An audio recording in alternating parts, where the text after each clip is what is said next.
Hello, everybody, and welcome to the Cyclical Investors Club YouTube channel. My name is Corey Kramer. Today, we're going to be analyzing Sherwin-Williams stock.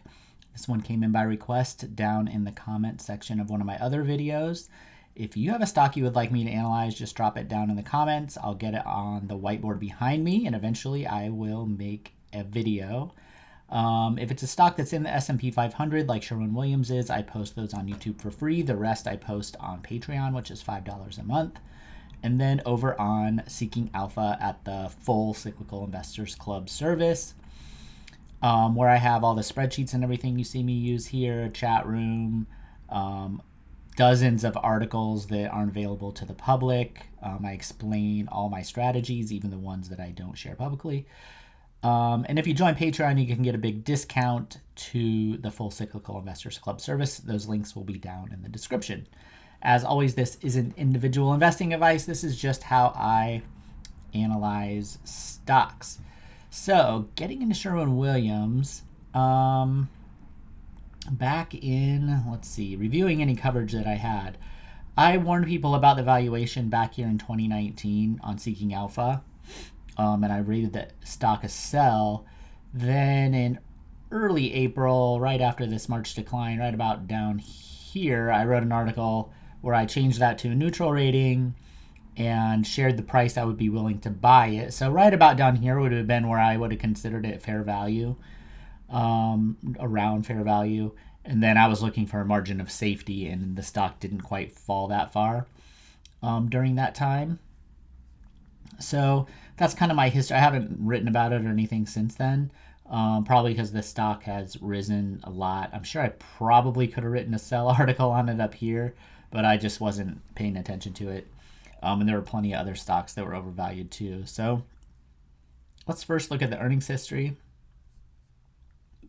That's the dark green area in the fast graph here. So most of this earnings are very stable and rising, which is what you want to see. They did experience a decline in earnings growth back in the Great Recession, which if you're making like paint and things like that, which I'm pretty sure that's what these guys do. How big? Wow, I didn't realize they were so big. Then that's understandable, but for the most part, they've just been growing very well during this time. If we shorten this down to, let's see here, 2015, maybe 2016, since that was such a huge growth year. We can take a look at the earnings growth more recently. Now, this won't include like a real recession. We get a little bit of one here, kind of during the pandemic, but let's see what Fast Graphs has, like 13% growth. Once I include like buybacks and things like that, I have a little under 10% earnings growth for my estimate, and that's pretty much in line with what we're seeing here expected in the future. So high quality business, that's what we want. Earnings growth is growing really well compared to a lot of stocks and businesses around. History is good, everything looks great, and that's why the stock's so damn expensive. So pretty much like a 30 PE, maybe a little lower if you're using forward earnings, with 10% growth. So that's a PEG ratio of 3. That's expensive.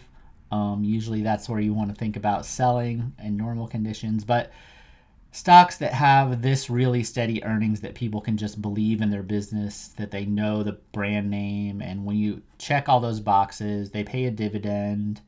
I doubt the yield isn't very big, but they basically have all the things that like a cautious investor wants, and the only thing they don't have is a good valuation, and investors just don't care about that right now.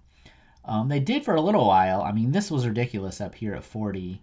20 is probably about where it deserves to trade, and under just normal circumstances. It got down there almost again here. But now we're back up here. So I'll run the numbers here in just a second, but you can just tell just on the face that it's definitely one you want to track. Might even be fine to buy it at fair value for a lot of people, like on one of these dips, like this one. Like 20 PE is probably what I would look for. Definitely had a chance back here. Let's look and see real quick. I'm sure it was much cheaper. So if you go back here all the way down to 10, we're down in the 10s.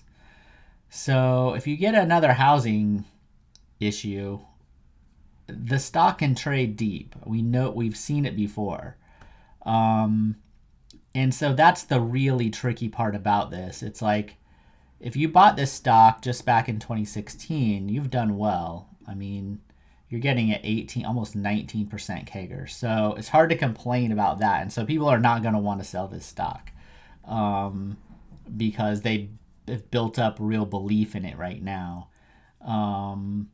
But it can fall a lot. So when I show you whatever in the note, I forget what my actual numbers are going to come out, but I know that my buy price is quite deep during a recession. So let's go ahead and take a look at those now.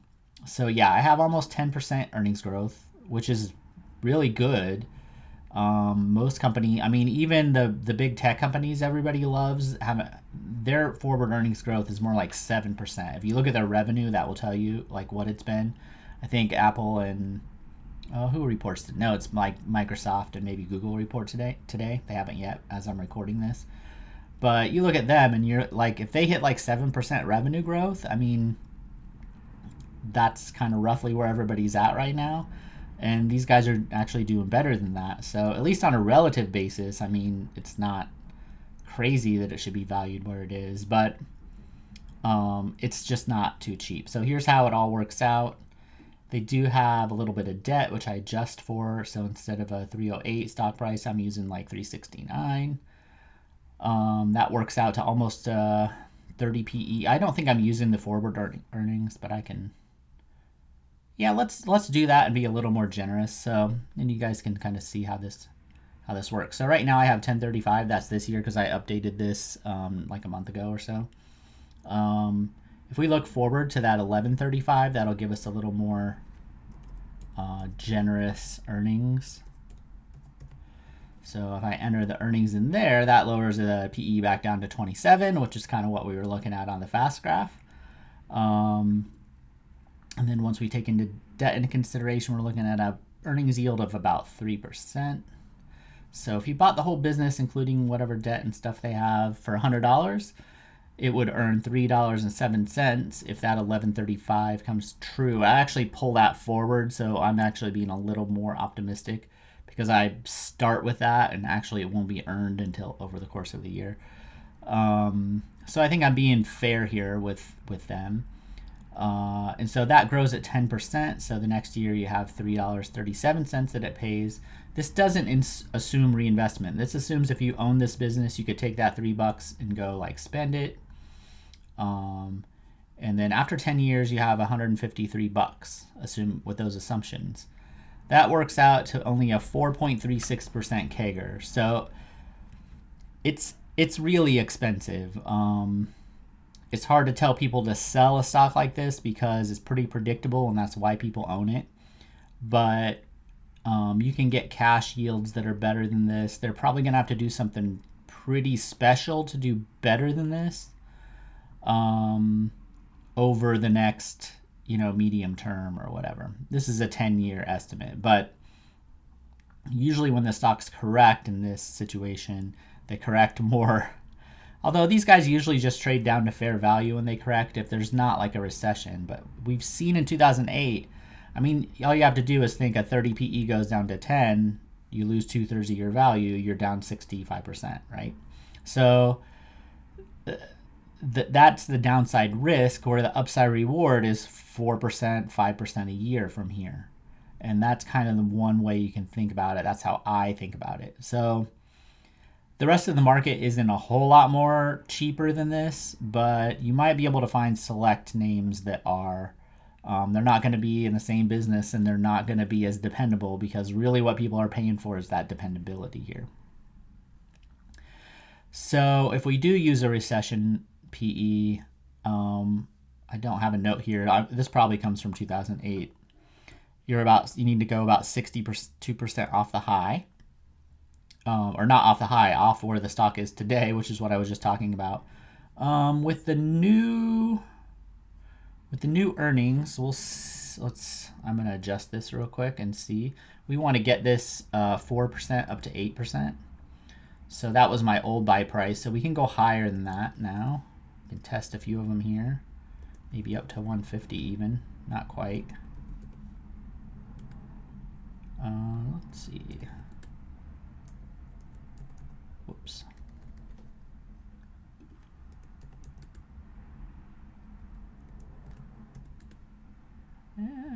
Almost there. Yeah, so about 141 is what we would want outside of a recession to get up to that 8% level.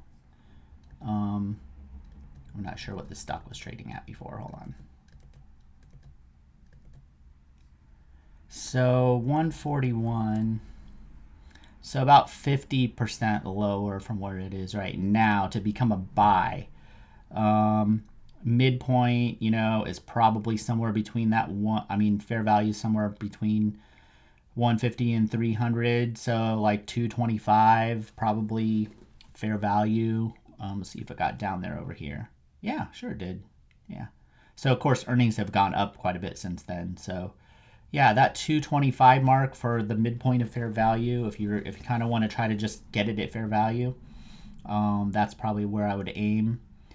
And those are, I try to, if I'm going to be bearish, which I am here on the returns, I try to use kind of generous assumptions. So I pull these earnings forward, you know, and that's kind of can help you give the benefit of the doubt, because maybe they'll do a little better than this over time. If there's inflation, they might be able to pass it on easier. But I definitely think there's downside risk. If the housing market and real estate struggle, which they really could. I mean, it's hard to know what's going to happen with them. But if that industry really slows down, that should hurt their earnings. So these could come in soft as well. So hopefully that gives you guys kind of a round, full view of kind of what I think of the stock. I haven't been totally bearish the whole time, but the valuation is just, it's pretty high. Okay, if you found this useful, hit the subscribe button, hit the like button. If you have a stock you want me to take a look at, just drop it down in the comments and I'll make a video. Thanks for watching. I'll see everybody later.